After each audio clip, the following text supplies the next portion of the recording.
인간의 몸과 마음에서 벌어지는 모든 진리 바로 알기.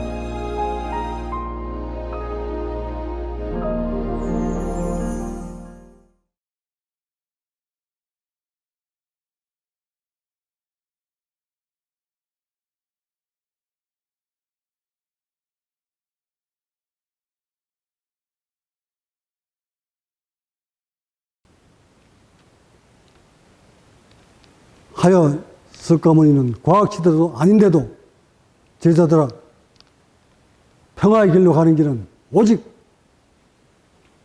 마음을 고요히 하고 자세 바로잡고 들고 나는 호흡 챙겨라. 거듭거듭 행하다 보면 큰 이익이 있으리라. 때가 있을 때마다, 틈이 날 때마다 제자들한테 그렇게 가르칩니다. 내가 지금 여러분한테 뭘 가르칩니까? 시간 날 때마다.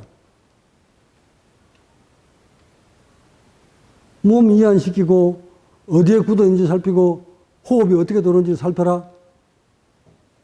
호흡이 들어오는 통로가 다 사색을 해라. 구석구석 남김없이 모두 다 사색하도록 만들죠. 호흡을 하다 보면, 호흡을 몰입해서 오랜 동안 수행을 하다 보면 인체에서 상상을 초월하는 많은 변화들이 나타납니다. 오면 현상들이 벌어집니다. 그런 오면 현상들을 모두 낚아채고 알아차려서 함몰되어 버린 여러분이 세포의 기능들을 모두 살려내라. 다 살려내서 병으로부터도 자유롭고 늙음으로부터도 자유롭고 의식으로부터도 자유로운 대자유인이 되거라 하고 가르칩니다. 근데 이 가르침을 2600년 전에 석가모니도 똑같이 했다는 사실이에요. 근데 그런 가르침에 대한 교과서는 어디 가고 없고 논문만 주예를 달아가지고 온 나라에 자기 입맛에 맞도록, 자기 지식에 맞도록 번역을 해가지고 전 인류한테 분포를 시켜, 배포를 시켜 놨으니 논문을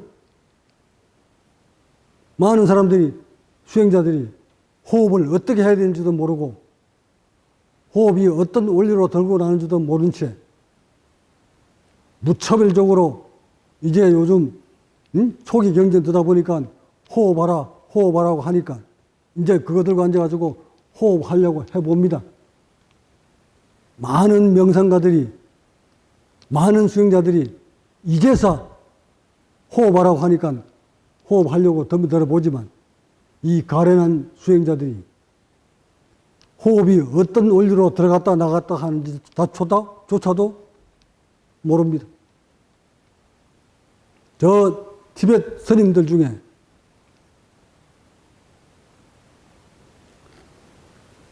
호흡을 가르치는데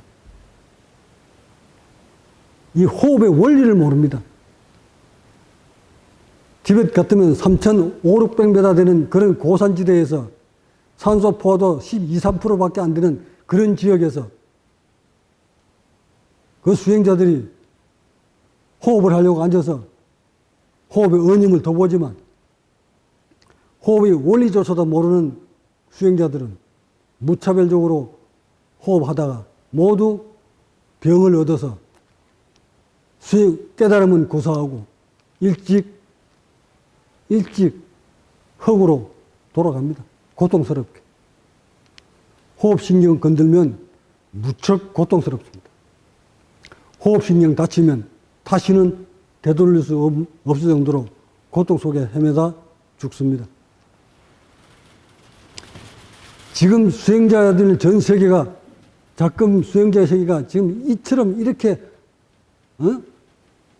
가련하는 게 죽음을 향해 가고 있는데 도대체 수행 지도한다는 여러분들이 호흡의 원리는 제대로 알고 가르칩니까? 호흡이란 자연과의 조화입니다. 여러분들이 제대로 수행을 하렸거든. 나의 제자들은 다 아시겠지. 인간이 호흡을 하고자 하는 원리는, 호흡의 원리는 짐승이나 우리 인간이나 똑같습니다. 똑같이 대우주의 조화소름 속에 조화로움을 알고 호흡을 해야 되는데, 짐승 같으면 몰라도 됩니다. 짐승처럼 살다 짐승처럼 죽는다면 호흡의 원리 몰라도 됩니다. 그렇게 살다가 그렇게 병 들어서 그렇게 죽으면 됩니다. 저 개새끼가, 닭새끼가 호흡의 원리 알아서 뭘합니까? 저 소새끼가, 돼지새끼가 호흡의 원리를 알아서 뭘합니까? 그냥 숨쉬고 살다, 살만큼 살다 죽으면 되지.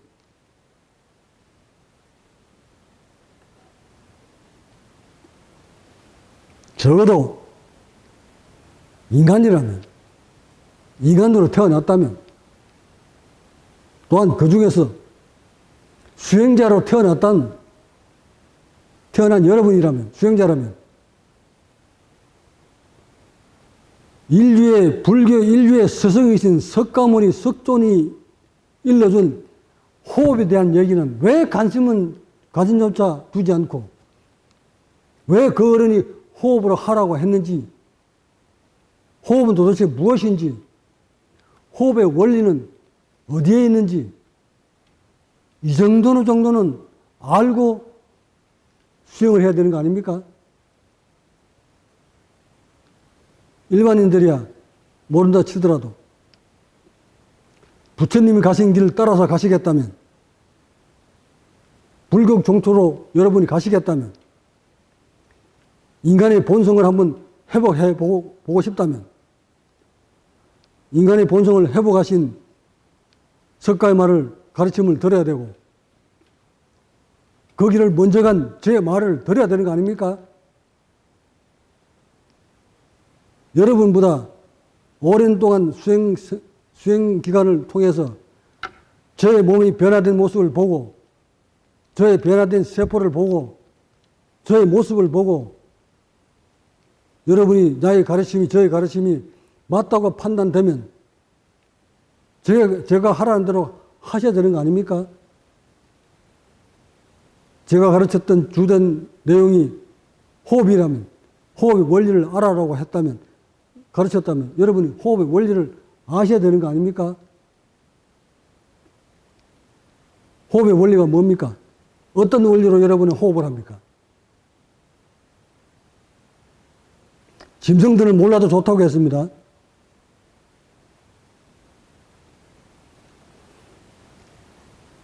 인간이라면, 만물의 영장인 인간이라면, 이 우주에, 이 지구에 태어나서 우주와 조화람 속에 살고 있는 인간이라면, 인간이 어떤 원리로 우주하고 조화람 속에 살아가고 있는 정도는 아셔야 되는 거 아닙니까? 자, 호흡의 원리 봅시다. 이 우주에는 우주가 누르는 압력이 있습니다. 여러분, 우리 인간들은, 생명체들은 태어날 때부터 이 우주의 압력을 받고 태어났는데도 여러분은 그 압력 속에서 태어나서 압력을 받고 살다 보니 압력이 존재하는지조차도 모릅니다. 그러나 압력을 제거해보면 여러분은 단 몇 분도 살지 못하고 죽습니다. 이 대기에는 대기의 압이 있어요. 대기의 압력. 과학자들이 그것을 1013 헥토파스칼, 수온으로는 760 mHg, 키로수로 따지면 약 가로세로 1kg의 압력을 받고 있습니다. 우주가 가지고 있는, 형성되어 있는 그 압력을 이용해서 여러분이 숨쉬고 있다는 사실을 압니까?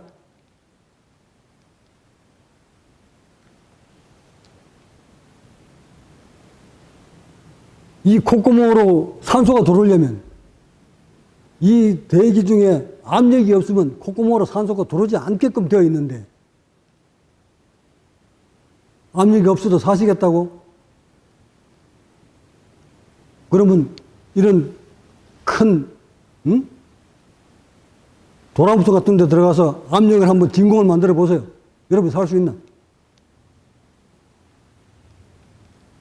이처럼 우리의 생명이 압력을 이용해서 숨을 쉬고 살면서도 그 압력에 대해서 아무것도 모른다는 사실이에요. 이걸 두고 뭐라고 그런다? 무지. 못 배운 게 무지가 아니라 인간 생명이 살아가는 원리를 모르고 사는 여러분들이 바로 무지야. 대학 나오면 뭘 하고, 대학원 나오면 뭘 하며, 박사학위 받아서 노벨상 타면 뭘 합니까? 이 무지인데.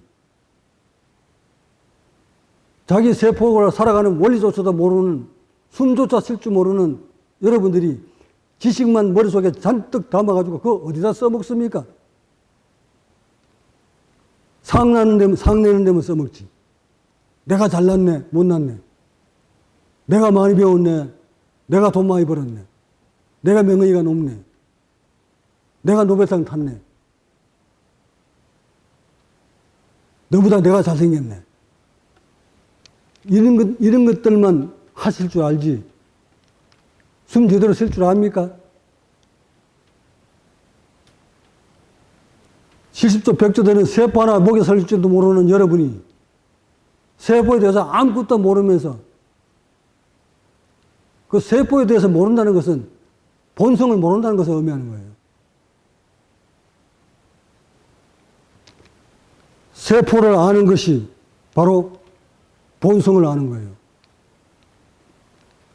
무명에서 벗어나려면 세포가 살아가는 원리를 아는 것이 그게 무명을 벗어나는 길이에요. 많이 배워서 무명을 벗어나는 것이 아니라 오늘날 인류가 가르쳐온 남겨놓은 모든 지식은 번뇌를 만드는 지식이에요. 무명을 벗어나는 데는 지식 가지고는 안 되는 거예요. 탐진치를 벗어나는 데는 오직 지혜로만 가능합니다. 그 지혜는 바로 세포를 먹여 살리는, 세포를 살려가는 원리를 꿰뚫어 아는 거예요. 알아서 세포가 병들어가는 원리를 알고, 세포가 늙어가는 원리를 알고, 세포에서 만들어진 의식을 어떤 원리로 의식이 만들어진지를 알고, 그 의식을 지워버리는 것을 알아서 여러분이 살아오는 동안 잘못 길들여져 있는 세포로 인해서 병든 세포를 바로잡고 세포에서 벌어지는 잘못 심어진 의식을 바로잡아서 어떤 의식으로부터 마음이 고통스럽지 않게 만드는 것, 어떤 세포로부터도 고통을 느끼지 않는 세포로 만드는 것, 죽음이라는 생각도 없이 언제 죽는지 죽음이라는 두려움도 느끼지 않는 채 이렇게 평화롭게 살다 자연으로 돌아가는 삶, 그렇게 사는 사람을 부처라고 하는 것이고, 그 길을 열고 그것을 터득한 사람을 각자라고 하는 것이고, 그것을 다 안 사람을 깨달은 자라 하는 겁니다. 깨달음은 여러 가지 사람들이 깨달음에 대한 비유를 들겠지만, 깨달음은 여러분이 세포를 아는 거예요. 여러분이 세포가 어떻게 병들어가는지 알아야 돼요. 여러분이 세포가 어떻게 늙어가는지 알아야 돼요. 여러분이 세포가 어떻게 마음이 만들어진지를 아셔야 돼요. 그것을 알아야만이 병들어가는 것을 막을 수 있고, 그것을 알아야만이 늙어가는, 소설같이 늙어가는 것을 막을 수 있고 지연시킬 수 있고, 그것을 알아야만이 마음으로부터 고통에서 벗어나는 겁니다. 그것을 다 아는 자가 무명에서 벗어났다고 하는 겁니다. 이것을 깨달음이라 하는 겁니다. 자, 이제 마무리하겠습니다. 수행은, 불교는 과학입니다. 마음은 과학입니다. 마음은 세포들이 보내는 메시지입니다.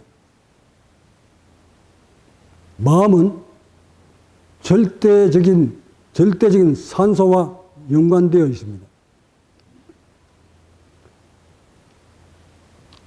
옛부터 많은 선지식인들이 몸과 마음이 분리됐다고 가르치고, 몸도 색이니 몸에 집착하지 마라 하고 가르친 자 외도요 사도입니다. 마음은 몸에서 만들어졌습니다. 여러분이 세포를 70조, 100조로 되는 세포로 뭉쳐져서 하나의 인간으로 탄생했는데, 그 세포가 없는데 어떻게 여러분이 존재할 수 있습니까? 하여 마음은 세포에서 만들어진 겁니다. 세포를 잘못 관리해 왔기 때문에 그 잘못 관리해옴에 따라, 그 세포를 잘못 관리해옴에 있어, 잘못 사용함에 있어 세포가 불편하다는 의식을, 메시지를 보내는 겁니다. 그것이 마음입니다. 주로 그 마음의 고통을 느끼게 만드는 부위가 어느 부위입니까? 어느 장기입니까? 마음이 불편함을 느끼는 장기가 어디에 있습니까? 가슴에 있습니까? 여기가 마음입니까? 마음이 불편함을 느끼는 부위가 어디입니까?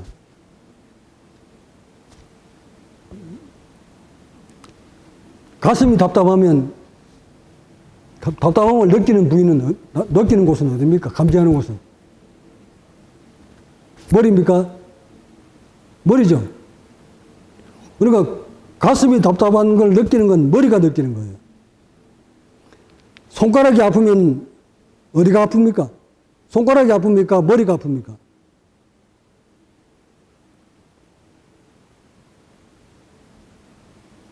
우리 인간은 말이에요, 아픔을 느끼는 부위만 볼 줄 알지, 손가락을, 여기 손톱 밑에 가시 하나 들어보세요. 아프시지? 통증을 느끼시지? 손가락을 자르면 여기 얼마나 아플까? 손가락이 아픈 거예요? 아니면 머리에서 그 아픔을 느끼는 겁니까? 이렇게 물으니까 여러분 다, 머리가 통증을 느끼는 거죠? 그러면 중풍 걸리는 사람이 신경이 단절되면, 손가락이, 팔로 내려가는 신경이 딱 단절된 사람한테 손가락을 딱 자르면 손가락이 아플까요? 안 아플까요? 뇌에서 손가락으로 내려가는 이 신경을 여기서 차단시켜버리면, 머리에서 차단시켜버리면, 그래 놓고 손가락을 딱 자르면 손가락이 아플까요? 안 아플까요? 안 아프죠? 그럼 결국 아픔을 느끼는 부위는 어디다? 머리잖아요.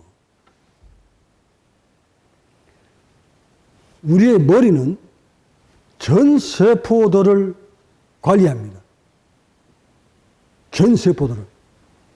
발끝에서 머리끝까지 모든 세포들하고 연결되어 있는 부위가 그것이 머리입니다. 의학용어로 뉴런입니다. 뇌세포입니다. 근데 이 뇌세포를 편안하게 만들어주면 우리는 뇌가 편안하고 고요하고 편안하다는 이런 느낌을 뭘로 표현을 합니까? 의식이 평화롭다, 편안하다, 이렇게 말을 하죠. 근데 만약에 여기에 덩어리에 종기가 하나 났는데 마음이 평화로울 수 있을까요? 관절에 관절염이 생겼는데 앉아서 좌선하면서 무릎팍에 관절염으로 고통스러운데 내가 평화롭다 할 수 있을까요? 어때요? 가능할까요, 그게? 왜 가능하시잖아. 몸을 세계로 보는 여러분들은 가능하지 않나요? 무릎팍 아픈 것도 마음이니까 무릎팍아 나는 마음이 없어 무릎팍 아프지 마 그러면 무릎팍이 안 아픕니까? 아픈 것도 마음이니까 나는 수행자요. 몸도 색이니까 물질이니까 아픈 것도 마음이니까 몸은 마음이니까 몸도 색이니까 몸을 버리면 머리는 통증을 안 느끼나요? 이렇게 앞뒤가 안 맞는 논리를 내세워서 형성되어 있는 모든 것은 물질이니까 몸도 또 색이니까 그 몸조차 버려라 이렇게 가르쳤으니 언제 석가모니가 몸도 물질이니까 몸 다 버리고 오직 호흡만 하라고 가르쳤나?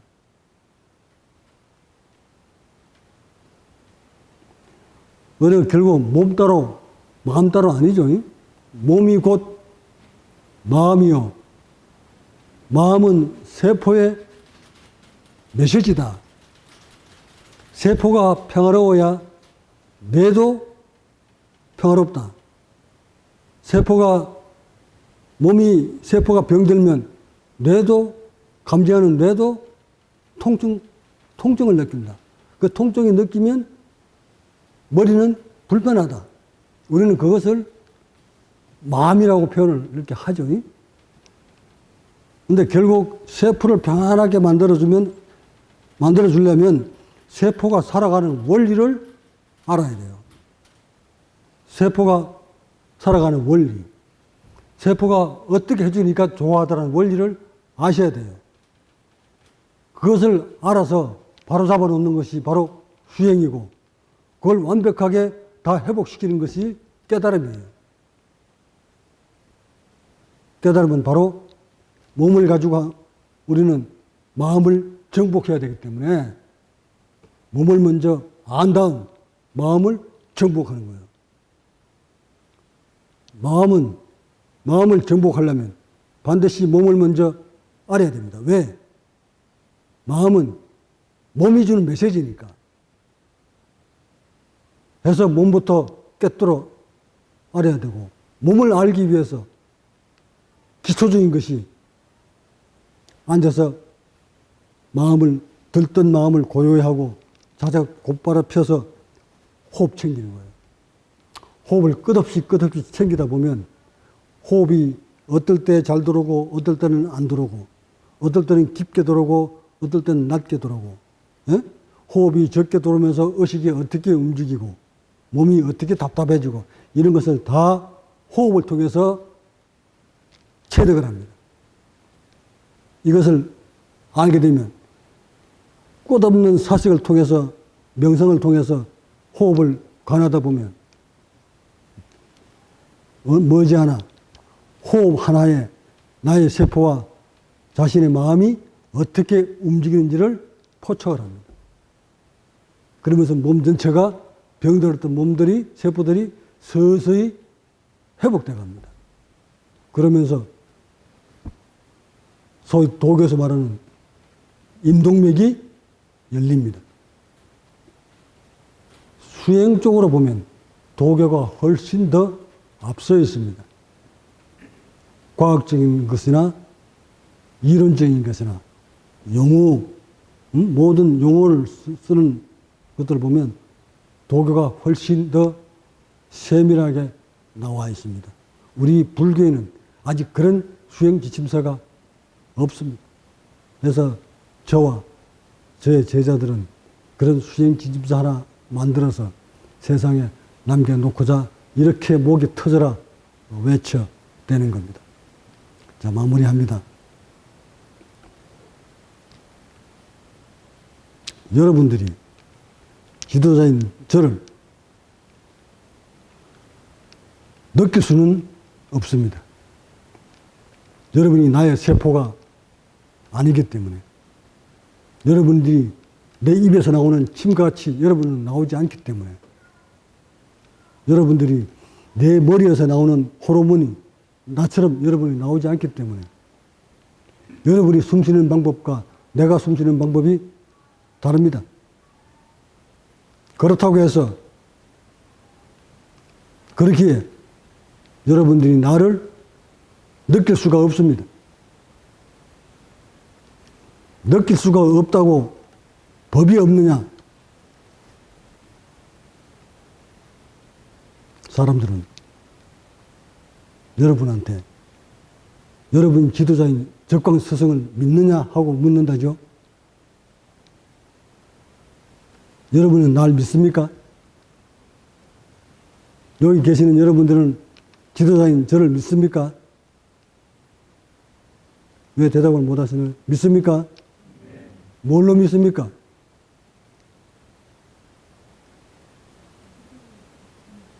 여러분이 날 믿으면 여러분 부처됩니까?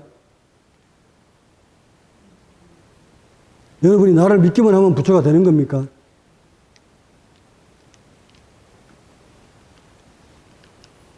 내가 무슨 말을 드리려고 하는 거냐면, 불법성, 법을 믿습니까? 석가모니는, 깨닫는 석가모니는 법을 믿으라고 했지 자신을 믿으라고 하지 않았습니다. 맞나요? 법에 기하라고 했지 자신한테 기해라 소리 안 했습니다. 이게 석가모니의 가르침이에요. 그러니까 나 역시 보세요. 여러분 나를 믿습니까? 하고 물으니까 믿는다고 그랬지. 내가 여러분한테 날 믿으라 하던가요? 믿는 것은 법을 믿는 건데, 그 법이란 인간이 가지고 있는 본래의 기능 회복할 수 있다. 누구든. 그것은 만고의 진리다. 인간이라면 어떻게 생겼든 누구든 세포의 기능을 회복시킬 수 있는 것이 진리다. 이걸 내가 믿으라고 하는 거죠. 석가모니가 믿으라고 하는 그 법은 바로 그거예요. 지금 오늘날은 과학시대니까 여러분이 세포를 알아서 관리에 들어가면서 오랜 수행을 통해서 세포의 기능을 회복시킬 수 있다. 그 회복시킬 수 있는 것이 진리다. 이게 법이란 말이에요. 자, 이걸 법을 이제 믿었으면 그 다음 뭐를 해야 됩니까? 법당만 했으면 뭘 하라고 그랬어요? 서성등명 하라고 했나? 법등명, 시타르타 등명, 자등명 이렇게 가르쳤네? 그러니까 법등명 했으면 법을 덩불 삼고 그게 진리를 터득할 수 있는 게 그게 진리다. 그것을 덩불 삼고 믿고 그 다음에 스스로를 덩불 삼아라. 여러분의 세포를, 여러분의 몸뚱어리를 덩불 삼고 용명정진해라. 그러다 보면 진리를 터득할 수 있다. 얻을 수 있다. 이렇게 가르쳤잖아요. 나도 여러분한테 나를 믿느냐? 누가 타지에서 다른 수행자들이 제자 여러분한테 스승을 정말 믿느냐? 깨달은 자고 믿느냐? 스승을 깨달은 자고 믿느냐? 하고 묻거든. 여러분 뭐라고 대답을 해야 됩니까? 여러분은 뭐라고 대답을 할 거예요? 우리 스승은 진짜 깨달은 사람 맞습니다. 이렇게 얘기할 거예요. 한번 곰곰이들 한번 생각해 보세요. 지나가는 사람이 어떤 수행자가 여러분한테 저 양반 정말 깨달은 자 맞습니까? 그대들의 스승이 정말 그 적광 있는 사람 깨달은 자 맞습니까? 도인이 맞습니까? 이렇게 물으면 여러분은 뭐라고 대답할 거예요? 네 하는 거예요?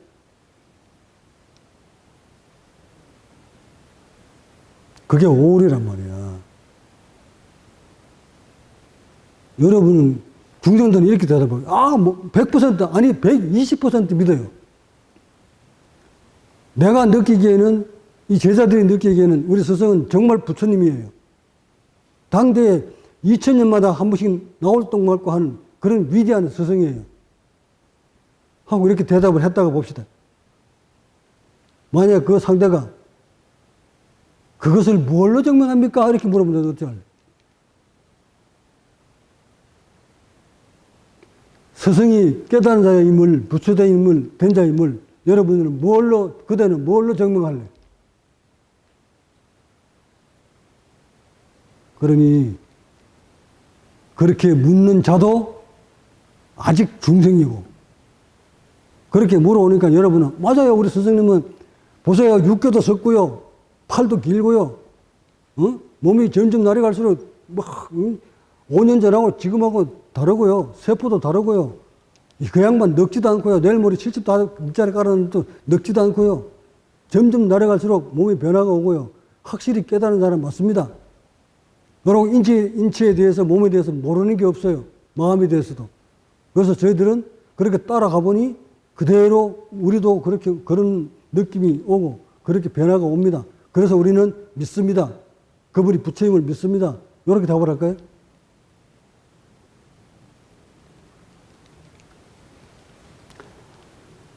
그러니까 그렇게 묻는 사람도 아직 법을 체득이 없는 사람이고, 그렇게 답하는 여러분들도 법을 체득하지 못한 거예요. 다만 여러분이 나의 지도를 받고 지금까지 수행해 오면서 몸과 의식에서 벌어지는 만큼만, 체득하는 만큼만 증명을 하는 거예요.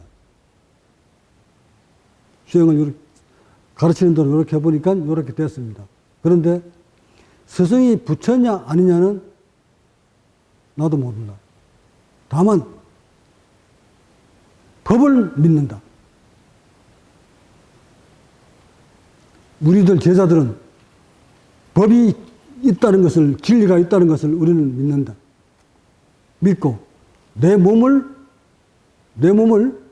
등불 삼아 스승님 가신 발걸음을 따라 가르친 대로 우리는 뜨벅뜨벅 그 길로 갈 뿐이다. 똑같은 길을 따라 가더라도 쓰러지는 사람도 있을 것이고 너부로 빠지는 사람도 있을 것이다. 내가 여러분을 똑같이 100명을 지도했다고 해서 100명 다 피해의 땅으로 건너오는 게 아니듯, 수행 기법은 똑같이 가르쳤는데 한 사람은 강을 건너오고 한 사람은 건너오다 못 건너오고 한 사람은 아예 초입부터 발이 삐어서 삐끗거려서 발걸음도 못 뛰고 각양각색으로 다 변화들이 일어날 텐데, 제가 아무리 여러분을 잘 가르친다 한들 스스로 등불을 밝히지 못하면, 스스로 무명을 벗지 못하면 깨달음은 영원합니다. 여러분이 몸과 의식으로 느낀 만큼만 스승이 느껴지고 스승이 보입니다. 여러분이 이론으로 저를 잣대로 보려고 그러면 절대 볼 수도 없고 느낄 수도 없습니다. 저희 동영상을 지금까지 지켜본 모든 시청자들이 여러분이 배운 이론화되어 있는 불교 공부 가지고, 수행 가지고 저를 느끼려고 하면 느낄 수가 없습니다. 왜? 여러분의 세포와 나의 세포가 다르기 때문에. 여러분의 의식과 저의 의식이 다르기 때문에 저의 의식을 여러분이 느낄 수가 없고 저의 몸을 시청자 여러분들이 느낄 수가 없습니다. 여러분이 나와 똑같은 몸을 만들고 저와 똑같은 세포의 기능을 살려서 똑같은 기능이 회복되어서 호르몬이 똑같이 나온다면 여러분의 의식과 저의 의식은 같을 것입니다. 그렇게 만들지 않고는 절대 저와 같은 느낌을 받으실 수가 없습니다. 아울러 이 오묘한 맛을 저는 설명을 못하겠습니다. 이 오묘한 맛을 여러분한테 어떤 맛이다 하고 맛을 보게 해줄 수 없습니다. 이것이 법입니다. 이것이 과학적인 수행 방법입니다. 그래서 불교는 과학입니다. 마음은 과학으로 접근하시기 바랍니다. 마음은 세포가 주는 메시지입니다. 세포 관리를 잘 하시면 마음이 관리됩니다. 마음을 좌우자재로 마음대로 쓸 수 있는 것이 세포만 관리를 잘하면 마음은 내 마음대로 마음을 쓸 수 있습니다. 이렇게 마음을 좌우자재로 쓸 수 있는 경지쯤 오르면 모든 경전 내용이 한 끼에 다 들어옵니다. 인간들이 만들어 놓은 모든 경전은 깨달은 자의 의식과 몸에서 나온 글이기 때문에 경전 한 줄 읽지 않고도 몸과 마음을 깨달으면 경전 내용 8만 4천 아니라 84만 경전이라 해도 줄줄줄줄 다 이해를 해버립니다. 왜? 그 경전은 깨달은 자의 의식과 깨달은 자의 수행 기법과 깨달은 자의 몸에서 나온 글이기 때문에 하여 석가모니가 했는 말이나 달마대사가 한 말이나 지금 제가 했는 말이나 같은 세포, 같은 호르몬을 지녔다면 시대를 넘나들면서 똑같은 의식과 똑같은 마음에서 나오는 말을 했기 때문에 2600년 전에 했는 석가모니 말이 바로 달마대사가 한 말이나 같고 달마대사가 한 말이 바로 내가 한 말과 일맥상통하는 겁니다. 같은 겁니다. 하여 법은 하나입니다. 진리는 하나입니다. 앞으로도 하나입니다. 수십만 년이 흘러도 진리는 오직 외길입니다. 깨달은 자의 의식은 모두 동일합니다. 2만 년 전에 진리를 가진 자나 2600년 전에 진리를 터득한 자나 오늘날 과학시대에 인체를 터득한 자나 느낌은 모두가 같습니다. 인체 구조가 같기 때문에 우주에 형성되어 있는 원리 속에 사는 원리는 똑같기 때문에 2600년 전에도 압력권에 살았고 지금도 압력권에 살고 있고 2600년 전에도 압력을 이용해서 호흡을 했고 지금도 압력을 이용해서 호흡을 합니다. 2600년 전에도 공기 속에 산소를 마셨고 지금도 산소를 마십니다. 뭐가 다릅니까? 산소 마시는 기간이 다릅니까? 2600년 전에는 산소를 마시는 폐가 10개였습니까? 이 모두가 우주는 변함없이 그대로 흘러가고 있거늘 그대로 흘러가기 때문에 자연은 변화가 없는 겁니다. 그 진리는 곧 자연입니다. 진리는 과학입니다. 진리는 변하지 않습니다. 불법은 불교는 과학입니다. 마음을 과학으로 접근하시기 바랍니다. 법문 마칩니다.